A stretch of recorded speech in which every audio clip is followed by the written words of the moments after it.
بسم الله الرحمن الرحيم.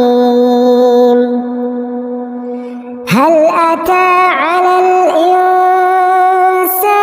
حين من الدهر لم يكن شيئا مذكورا إنا خلقنا الإنسان من نطفة أمشاج نبتليه فجعلناه سميعا بصيرا إنا هديناه السبيل إما شاكرا وإما كفورا إنا أعتدنا للكافرين سلاسل وأغلالا وسعيرا إن الأبرار يشربون من كأس كان مزاجها كافورا عينا يشرب بها عباد الله يفجرونها تفجيرا يوفون بالنذر ويخافون يوما كان شره مستطيرا ويطعمون الطعام على حبه مسكينا ويتيما وأسيرا إنما نطعمكم لوجه الله لا نريد منكم جزاء ولا شكورا إنا نخاف من ربنا يوما عبوسا قمطريرا فوقاهم الله شر ذلك اليوم ولقاهم نضرة وسرورا وجزاهم بما صبروا جنة وحريرا متكئين فيها على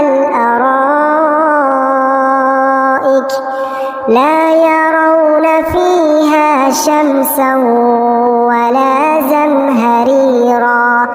ودانية عليهم ظلالها وذللت قطوفها تذليلا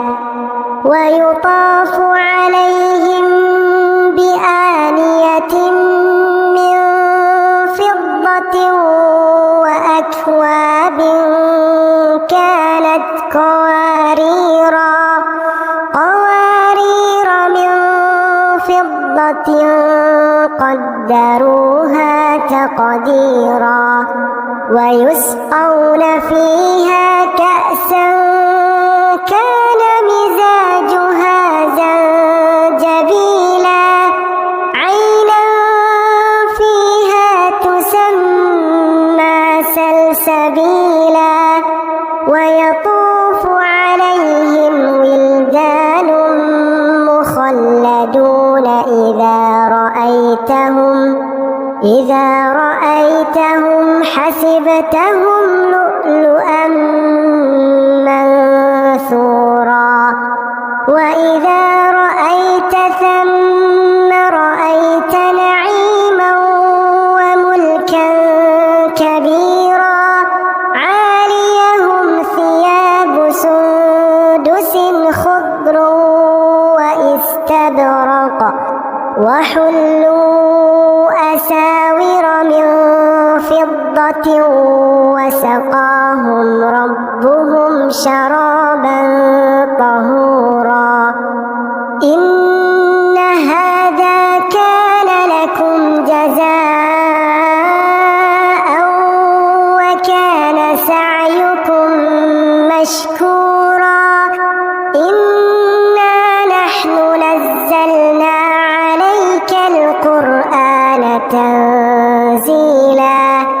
فاصبر لحكم ربك ولا تطع منهم آثما أو كفورا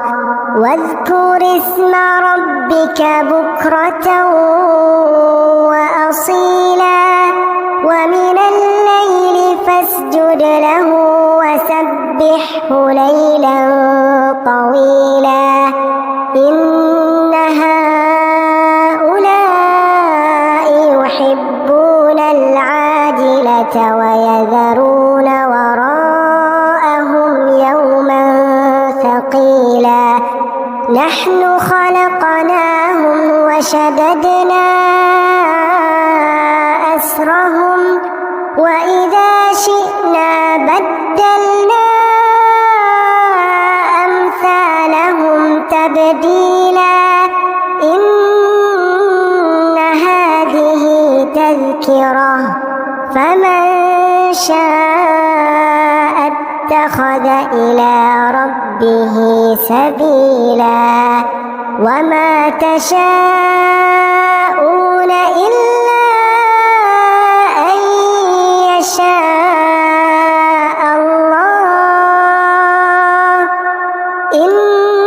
الله كان عليما حكيما